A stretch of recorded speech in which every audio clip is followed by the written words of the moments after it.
तो last class में मैंने चैप्टर 1 कंप्लीट किया था। गॉस थ्योरम पर बेस्ड मैंने आपको 3 इंपॉर्टेंट डेरिवेशंस कराई थी। एक तो line charge, electric intensity due to line charge. दूसरी डेरिवेशन थी electric intensity due to charge spherical shell. और तीसरी डेरिवेशन थी electric intensity due to charge plane sheet. यही था ना। और फर्स्ट चैप्टर मैंने कंप्लीट कर दिया है। कुछ क्वेश्चंस कराता हूं इस पे, फिर इसके बाद हम लोग सेकेंड चैप्टर स्टार्ट करेंगे। क्वेश्चन नंबर 1 है, देखो बच्चों, क्वेश्चन नंबर 1 है, प्लेन शीट का क्वेश्चन है। क्वेश्चन इस तरह से है, ये 2 प्लेन शीट्स हैं, ये 2 प्लेन शीट्स हैं। एक प्लेन शीट पे चार्ज Q है और दूसरी वाली जो प्लेन शीट है उस पे कोई चार्ज नहीं है, न्यूट्रल है। उस पे चार्ज जो है वो 0 है, न्यूट्रल है। तो ये दोनों प्लेन शीट अगर एक दूसरे के पैरेलल रखी हुई है तो इन प्लेन शीट के face A, face B, face C और फेस D पे कितना कितना चार्ज है। क्वेश्चन है प्लेन शीट का, ये प्लेन शीट है, ये प्लेन शीट है, इस पे चार्ज Q है, इस पे कोई चार्ज नहीं है। तो face A B C D पर कितना कितना चार्ज है, ये क्वेश्चन है। अगर ये ऑब्जेक्टिव होगा तो कह देगा what is charge on face C, 4 option दे देगा, -Q/2, -Q, +Q/2, +Q, उन चारों में से एक आंसर आप टिक कर देंगे। तो इसको सॉल्व करने का क्या तरीका है वो आप ध्यान से देखो बच्चों। जैसे सपोज कर लीजिए इस पे चार्ज है, इस पे नहीं है चार्ज, तो आपको फेस C पर निकालना है। आप क्या करेंगे, चार्ज ऑन फेस A, ध्यान से देखो, चार्ज ऑन फेस D, बिल्कुल लेफ्ट में और बिल्कुल राइट वाले फेस पे जो चार्ज होगा इन दोनों के एवरेज चार्ज के बराबर होगा। ये आप हमेशा याद रखो। इस पर चार्ज Q है, इस पे चार्ज 0 है, तो लेफ्ट साइड, बिल्कुल लेफ्ट वाली फेस A पर और बिल्कुल राइट वाली फेस D पर जो चार्ज अपीयर होगा वो Q + 0/2 यानी कि Q/2 होगा बच्चों। अब अगर Q/2 चार्ज लेफ्ट फेस पे चला गया तो टोटल चार्ज Q था, Q में से Q/2 लेफ्ट पे चला गया तो राइट पे कितना बचा, राइट पे बचा Q - Q/2 यानी राइट पे भी Q/2 चार्ज अपीयर हुआ। क्लियर भाई, टोटल चार्ज Q था, उसमें से Q/2 लेफ्ट पे चला गया तो राइट पे कितना बचा, Q - Q/2 यानी Q/2। Q/2 के इंडक्शन की वजह से इस पे जो चार्ज आया C फेस पे वो आया -Q/2। अब अगर लेफ्ट साइड पे -Q/2 चार्ज है और ये प्लेट न्यूट्रल है तो राइट फेस पे नेचुरली चार्ज +Q/2 होगा, तभी इस फेस पे नेट चार्ज 0 होगा। सर A पे अगर Q/2 आया तो B पे तो -Q/2 होना चाहिए ना। देखो Q में से Q/2 इस पे चला गया तो बचा कितना, Q/2 ही तो बचा। इन दोनों को जोड़ करके देखो Q आ जाएगा। बात समझ में आई। अब 4 ऑब्जेक्टिव क्वेश्चन एक साथ सॉल्व हो गए। ये प्लेट लगा के दे दिया, कहा what is charge on A, options are -Q/2, +Q/2, -Q, +Q, तो +Q/2 टिक कर देंगे। What is charge on C, दूसरा objective question, charge on C is -Q/2। This is the method. Within a minute you can find out charges on each surfaces of these plates. Note कर लो बच्चों इसको।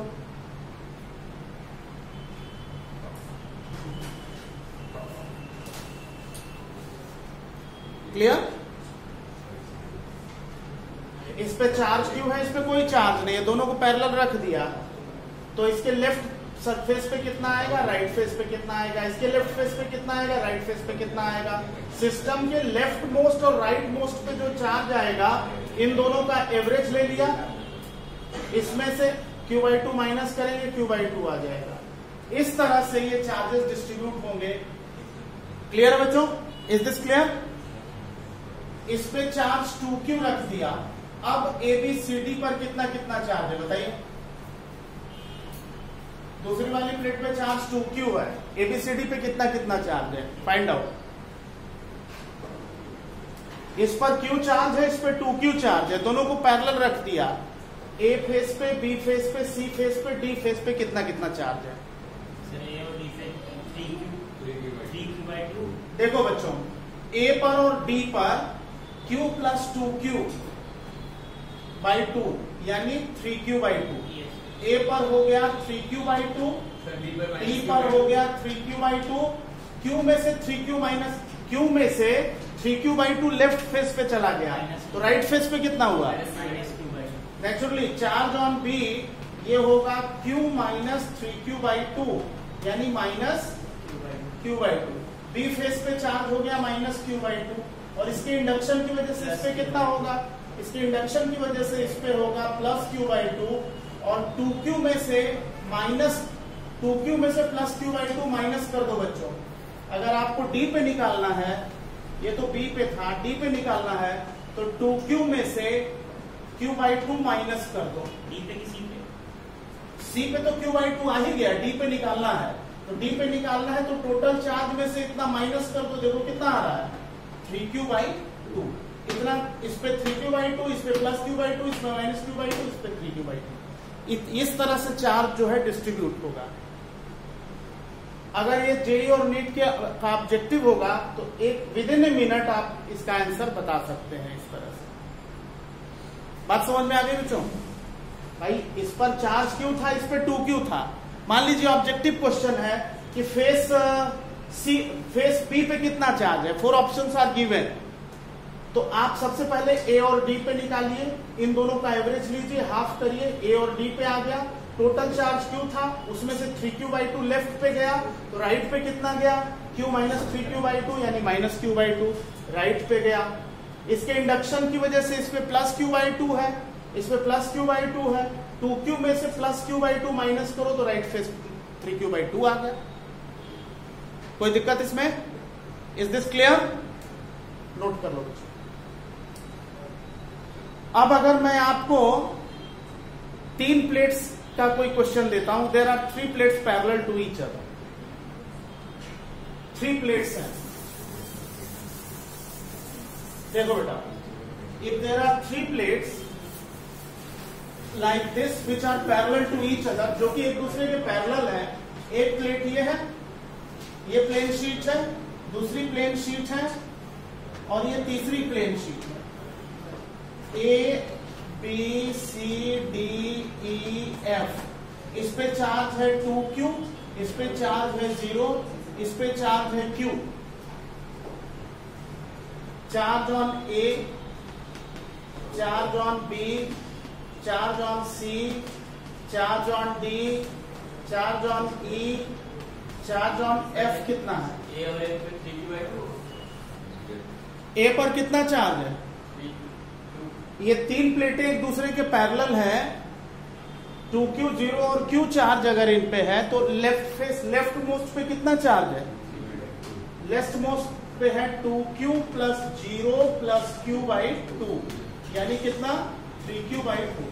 Left most पे है 3q/2, इसका मतलब right most पे भी 3q/2 है। यही है ना?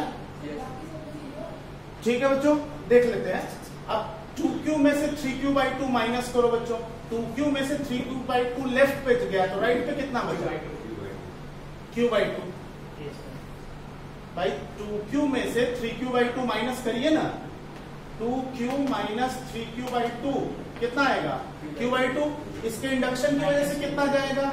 इसके इंडक्शन की वजह से माइनस q/2 जाएगा।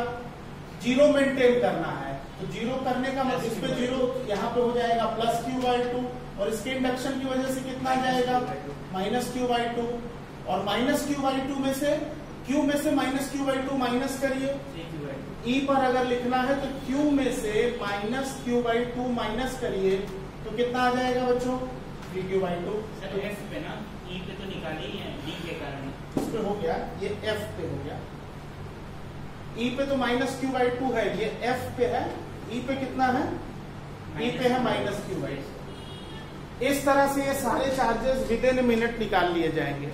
2 प्लेट है, 3 प्लेट है, 4 प्लेट है, कोई भी है, और ऑब्जेक्टिव के फॉर्म में आएगा तो पूछेगा ये सिस्टम है, सी पर कितना चार्ज है? 4 ऑप्शन। डी पे कितना चार्ज है? 4 ऑप्शन। बी पे कितना चार्ज है? 4 ऑप्शन। ऐसे करके पूछेगा।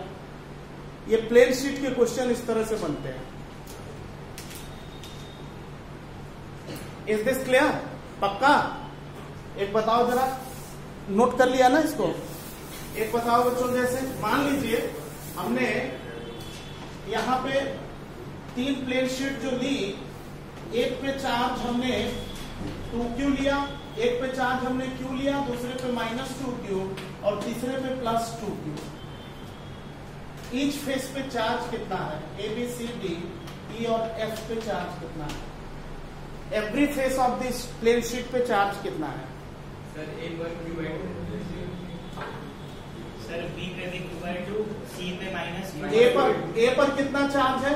तीनों को जोड़ करके 3 से डिवाइड कर दो। नहीं, 3 से नहीं, 2 से। एवरेज का मतलब ये नहीं होता है। देखो क्या किया जाता है, तीनों को जोड़ के 2 से डिवाइड करते हैं।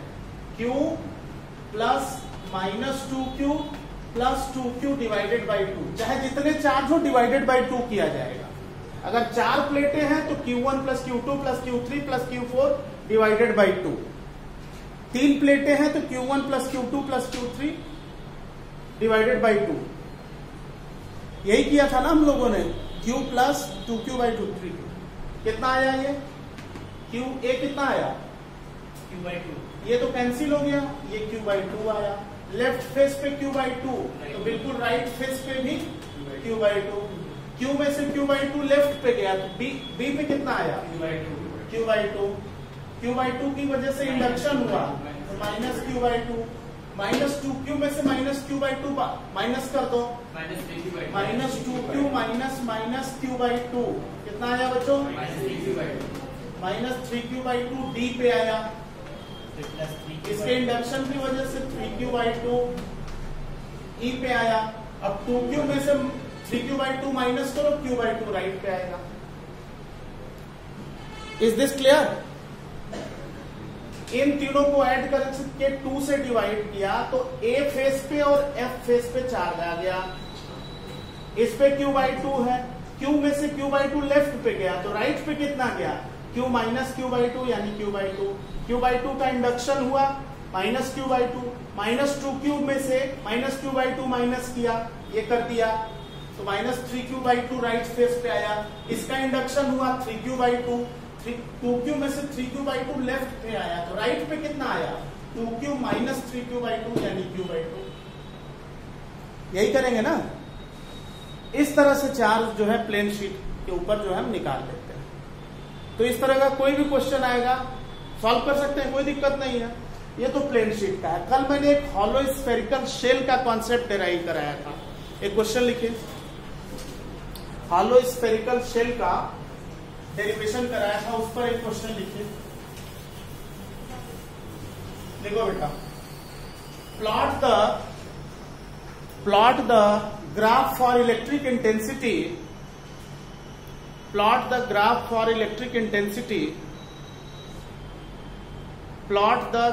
for electric intensity due to charged spherical shell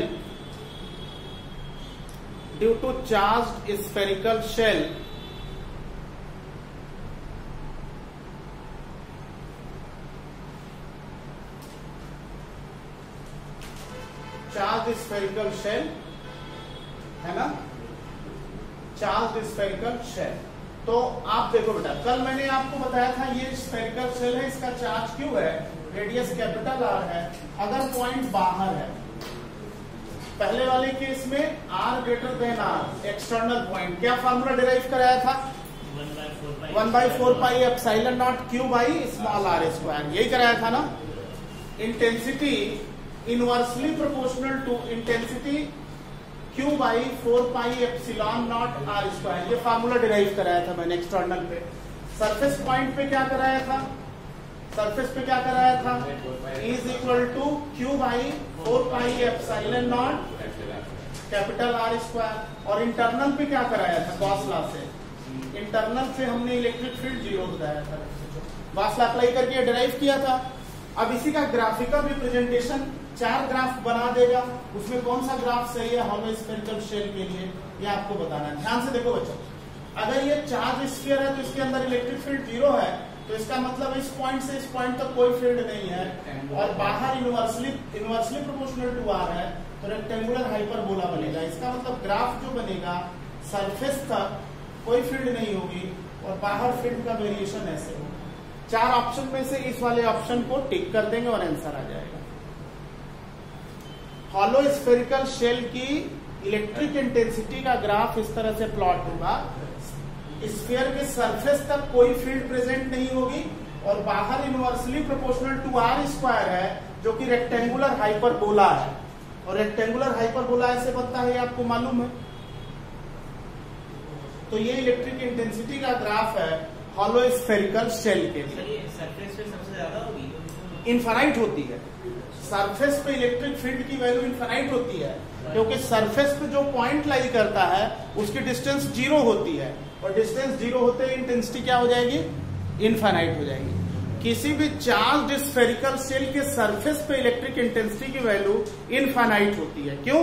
क्योंकि डिस्टेंस जो है, पॉइंट अगर सरफेस पे है तो डिस्टेंस आर की वैल्यू 0 हो गई और अगर ये 0 हो गया तो इंटेंसिटी क्या हो गई, इनफाइनाइट हो गई। तो फॉर्मूला निकालने का मतलब क्या है? किस चीज का? इनफाइनाइट होगी तो इलेक्ट्रिक फील्ड। इनफाइनाइट का मतलब ये है कि ये लाइन कहीं तक भी जा सकती है, कहीं तक ऐसे पैरेलल जो है रेक्टेंगुलर हाइपरबोला ऐसे जाएगा, टच नहीं करेगा, ये मतलब है इसका। टच नहीं करेगा तो 0 नहीं होगा, 0 नहीं। अब ये तो ग्राफ हो गया हॉलो स्फेरिकल शेल का। अगर ये शेल इस हॉलो नहीं है बल्कि सॉलिड है, चार्ज इसके पूरे वॉल्यूम में स्प्रेड कर रहा है, तो यही ग्राफ कैसे बनेगा? देखिए क्वेश्चन लिखो। Plot the variation of electric intensity, plot the variation of electric intensity, plot the variation of electric intensity, plot the variation of electric intensity due to solid non-conducting charged sphere, due to solid non-conducting charged sphere, due to solid non-conducting charged sphere, ठीक है ना। For पहला case r greater than r equal to r less than r। पहला लिख लो बच्चों, r greater than r equals to r less than r। जैसे इसमें देखो, ठीक है ना। ये जो ग्राफ है इन तीनों केस के लिए है। पहले वाले में और में अंतर क्या है? पहले वाले में हॉलो स्फेरिकल शेल था तो चार्ज इसके आउटर सरफेस पे लाई कर रहा था। अब ये सॉलिड नॉन कंडक्टिंग स्फीयर है, तो जो चार्ज होगा वो उसके पूरे वॉल्यूम में होगा। ये चार्ज जो है इसके पूरे वॉल्यूम में स्प्रेड करेगा। बात समझ में आई? अगर ये ग्लास स्फीयर है तो जो चार्ज देंगे इसके पूरे वॉल्यूम में स्प्रेड करेगा, और अगर ये मेटल स्फीयर है तो चार्ज देंगे तो सरफेस पे चला जाएगा। If this is copper solid sphere, जहां चार्ज इसको देंगे, चार्ज केवल सरफेस पे लाई करेगा, अंदर लाई नहीं करेगा। अगर ये ग्लास स्फीयर है, नॉन कंडक्टिंग स्फीयर है, अगर चार्ज दिया तो पूरे वॉल्यूम में फैल जाएगा। बात समझ में आई? इसका मतलब ये हुआ बच्चों कि अगर हम इन तीनों केस के लिए देखेंगे तो केस 1 के लिए, ये 12th के सिलेबस में इसकी डेरिवेशन नहीं है, लेकिन हायर लेवल पे इसकी डेरिवेशन कराई जाती है और इसको आपको जानना चाहिए। r ग्रेटर देन r का मतलब इंटेंसिटी होगी 1/4 pi epsilon naught q by r square. दूसरे वाले में r is equal to r के लिए, यानी सरफेस के लिए इंटेंसिटी होगी 1/4 pi epsilon naught q by capital R square. और तीसरा केस है r less than r। r less than r के केस में हॉलो स्फेरिकल शेल में 0 होगी, लेकिन इस केस में 1/4 pi epsilon naught q r by capital R cube होगी।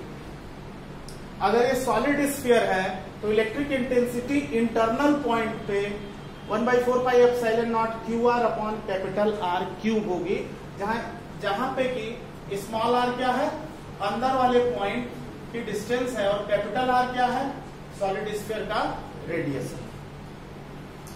अब इसका ग्राफ कैसे बनेगा? अब इसका ग्राफ कैसे बनेगा? एक चीज और जान लो बच्चों, ये तीनों पहले आप नोट करो। तो एक बात और बताऊं यहाँ पे मैं आपको, तीनों ग्राफ बना देंगे। अभी ग्राफ ही बनाने जा रहा हूं, लेकिन पहले इसको नोट तो कर लो। देखो बेटा, बहुत क्लियरली समझ लो कि अगर मैं इसको लिखना चाहूं इंटरनल पॉइंट पे हॉलो स्फेरिकल शेल या कंडक्टिंग स्फीयर के अंदर, मेटल स्फीयर के अंदर फील्ड 0 होती है, ठीक है। लेकिन अगर ये नॉन कंडक्टिंग है, जैसे ग्लास स्फीयर है, तो चार्ज देंगे तो इसके अंदर फील्ड 0 नहीं होगी, अंदर फील्ड इतनी होगी, ठीक। अब रही बात कि वेरिएशन अंदर कैसे है, तो E प्रोपोर्शनल टू R है, E प्रोपोर्शनल टू R है, तो इसका मतलब अंदर वाला जो ग्राफ है वो स्ट्रेट लाइन है। E proportional to small r का मतलब हुआ कि अंदर वाला स्फीयर के अंदर वाला ग्राफ स्ट्रेट लाइन है और बाहर वाला ग्राफ रेक्टेंगुलर हाइपरबोला है।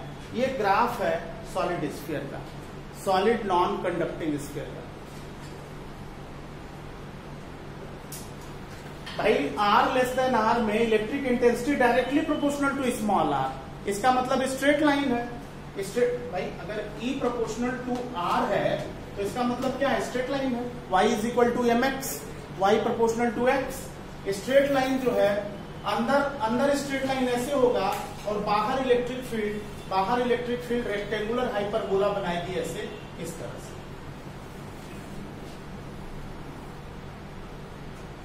तो ये ग्राफिकल रिप्रेजेंटेशन होगा सॉलिड स्फीयर के लिए।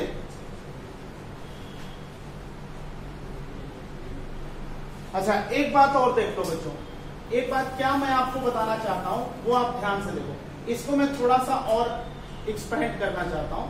इलेक्ट्रिक इंटेंसिटी इंटरनल पॉइंट पे मैं लिख सकता हूं, क्या लिख सकता हूं बच्चों?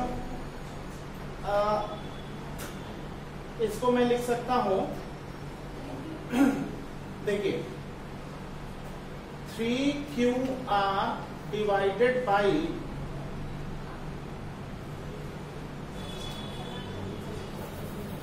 1/4/3 पाई epsilon not QR divided by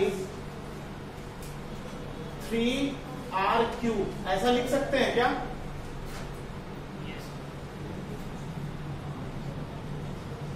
बोलो बच्चों, लिख सकते हैं क्या ऐसा? इस लाइन को इस तरह से लिख सकते हैं भाई।